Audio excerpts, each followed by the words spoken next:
नव्या बचपन से ही बहुत जिद्दी थी। बिन माँ की बच्ची थी, इसलिए सब लोग उसे संभालते थे।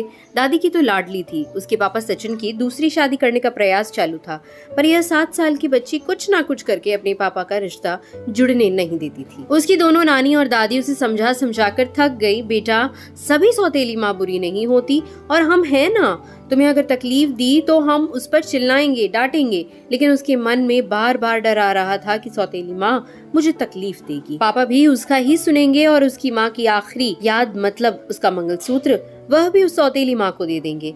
ऐसा उसे लगता था। सभी को टेंशन हो रहा था कि उसे कैसे समझाएं। उसकी माँ मतलब सुनीता एक एक्सीडेंट में 2 साल पहले इस दुनिया से चली। तब से लेकर अब तक उस बच्ची को सभी संभालते थे, पर उसकी यह जिद जरा ज्यादा ही थी। कैसे बताएं अभी इसे। उसकी दादी ने उनकी ही मौसेरे भाई की लड़की पसंद कर ली थी।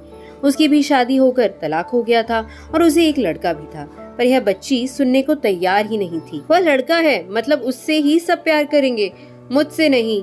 ऐसा मन में वहम बिठाए वो इस शादी को नहीं होने देगी, ऐसी जिद पकड़कर बैठी थी। उसकी जिद के आगे सचिन भी नहीं बोल सका। दोनों दादी और नानी काफी चिंतित हो गई। बाद में सुनीता की माँ ने समस्या का समाधान निकाला।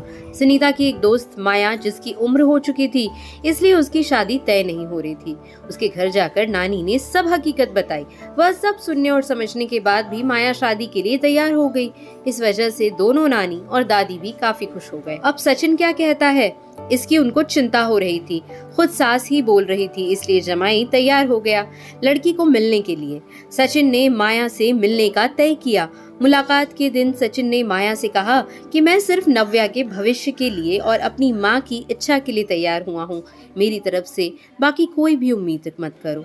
यह सुनते ही बहुत बुरा लगा माया को, पर कितने दिन घर वालों के ताने सुनूं, इसलिए माया तैयार हो गई और शादी भी हो गई। उसके घर की परिस्थिति इतनी अच्छी नहीं थी, उस वजह से उसके माँ बाप ने माया को कोई भी जेवर नहीं दिए और नव्या ने अपनी माँ का मंगलसूत्र भी नहीं देने दिया। बाद में सुनीता की माँ ने माया की माँ बनकर सब कुछ किया। नव्या माया को बहुत परेशान करती थी। वो सौतेली माँ ऐसे ही पुकारा करती उसे। माया थोड़ा सा डांटती या उसे समझाने का प्रयास करती, तब जानबूझकर झूठ मूठ कर रोने लगती थी। माया 2 महीने में ही पूरी तरह हताश हो गई। दोनों दादी और नानी को पहले ही सब कुछ पता था, इस वजह से माया को वह कुछ नहीं बोलती थी। वह उल्टा उसे बोलती थी कि मारोगी भी तो चलेगा, पर सचिन को यह सब सहन नहीं होता था। जब परिस्थिति हाथ से निकलने लगी तो माया ने उसकी सहेली, जो एक स्कूल टीचर थी, उसके साथ मिलकर एक प्लान बनाया और सचिन को असली परिस्थिति का सच का पता चले, इसलिए नव्या के ड्रामों का वीडियोस बनाकर उसे दिखाया। पहले माया को ही गलत समझने वाला सचिन सारी सच्चाई से अवगत हुआ और उसने उन दोनों को धन्यवाद किया। प्यार से नव्या को समझाया कि इसके आगे तुम्हें माया के साथ अच्छा बर्ताव करना होगा, उसकी सब बातें सुननी होंगी। हालांकि नव्या ने काफी तमाशा किया, पर उसकी साइड लेने वाला कोई भी नहीं है, ये उसे समझ में आ गया था। उसको माया पर बहुत गुस्सा आता था। माया उसे बहुत समझाती थी।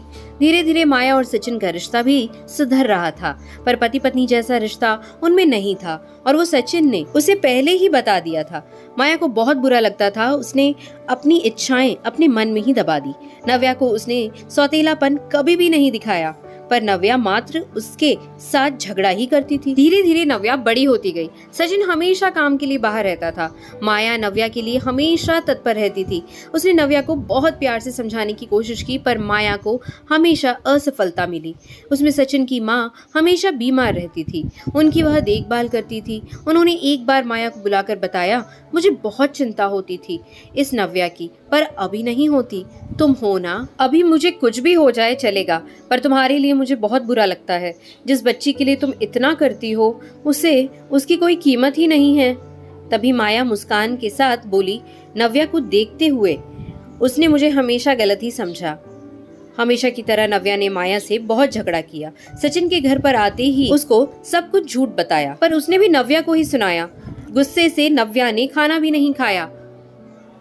नव्या को समझाने के लिए गई तो माया ने कहा, मुझे तुम्हारी माँ की जगह नहीं चाहिए, उसकी आखिरी निशानी मतलब उसका मंगलसूत्र भी नहीं चाहिए। मुझे सिर्फ तुम माँ बोलकर पुकार लो, मेरे लिए उससे बड़ा कोई पुरस्कार नहीं होगा। जिस दिन तुम ऐसा करोगी उस दिन मुझे ममता का गहना मिल जाएगा, वही मेरा खरा पहला गहना होगा। पर नव्या सुनेगी तब ना, जैसा था वैसा ही सब चालू रहा। कई दिनों बाद दादी की तबीयत बिगड़ी। उन्होंने सचिन को बुलाया और कहा, माया बहुत अच्छी लड़की है, वह कभी भी भेदभाव नहीं करेगी, तुम उसको अपनी पत्नी की तरह स्वीकार कर लो। उसकी भी कोई उम्मीद होगी तुमसे, वह पूरा करो। ये आखिरी शब्द बोलकर दादी चल बसी। सचिन को माँ के वह शब्द कान में गूंज रहे थे। महीना हो गया, तब भी वही शब्दों का विचार करके गैलरी में शांत बैठा था। उतरे में माया ने खाना खाने के लिए आ रहे हैं ना, ऐसा बोलकर बुलाने आई। सचिन का सब्र का बांध टूट गया। वह माया की गोद में सिर रखकर बहुत रोने लगा। आज 5 साल बाद पहली बार सचिन ने माया को छुआ। माया घबरा गई। उतने में नव्या वहां पर आ गई।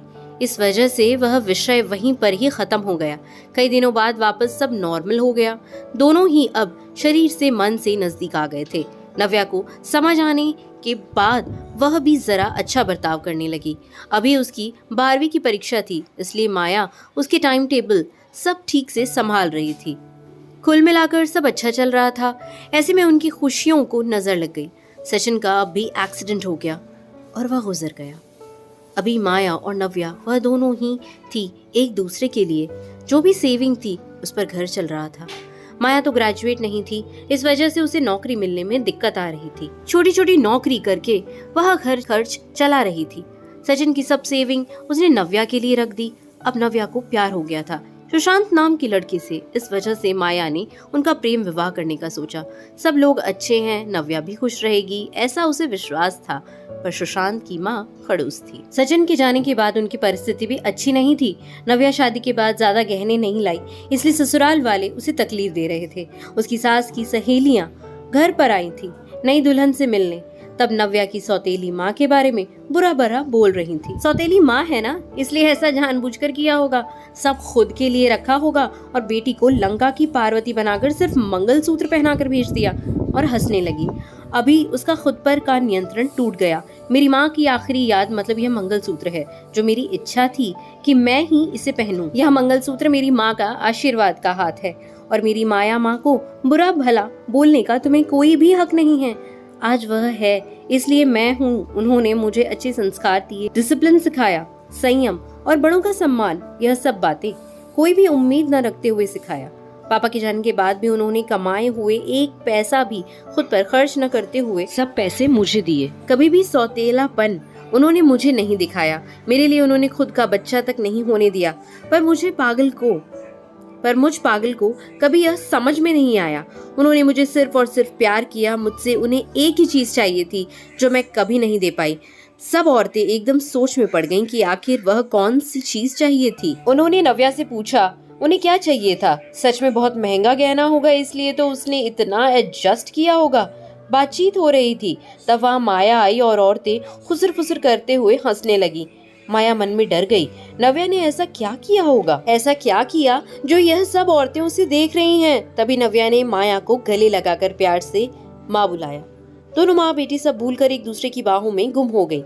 औरतें जब काना फूसी कर रही थी, तभी नव्या बोली, आप सबको वह गहना देखना था ना, यही माँ बुलाकर ममता का गहना उसे चाहिए। माया को तो रोना आ रहा था। दोनों सचिन और दादी के फोटो के सामने खड़े रहकर उनको हाथ जोड़कर खड़े थे। नव्या ने उनसे माफी मांगी और माँ को कभी खुद से कभी दूर नहीं करूंगी ऐसा वचन दिया। दोस्तों, समाज में कई गलत बातें, भावनाएं बनी हुई होती हैं जो जाने अनजाने बच्चों तक भी पहुंच जाती हैं। हमें बच्चों को और खुद को भी इस बात को समझाना होगा कि हर पुरानी बात पूरी तरह या हर किसी के लिए सच या एक समान नहीं होती है। किसी एक का सच दूसरे के लिए झूठ हो सकता है।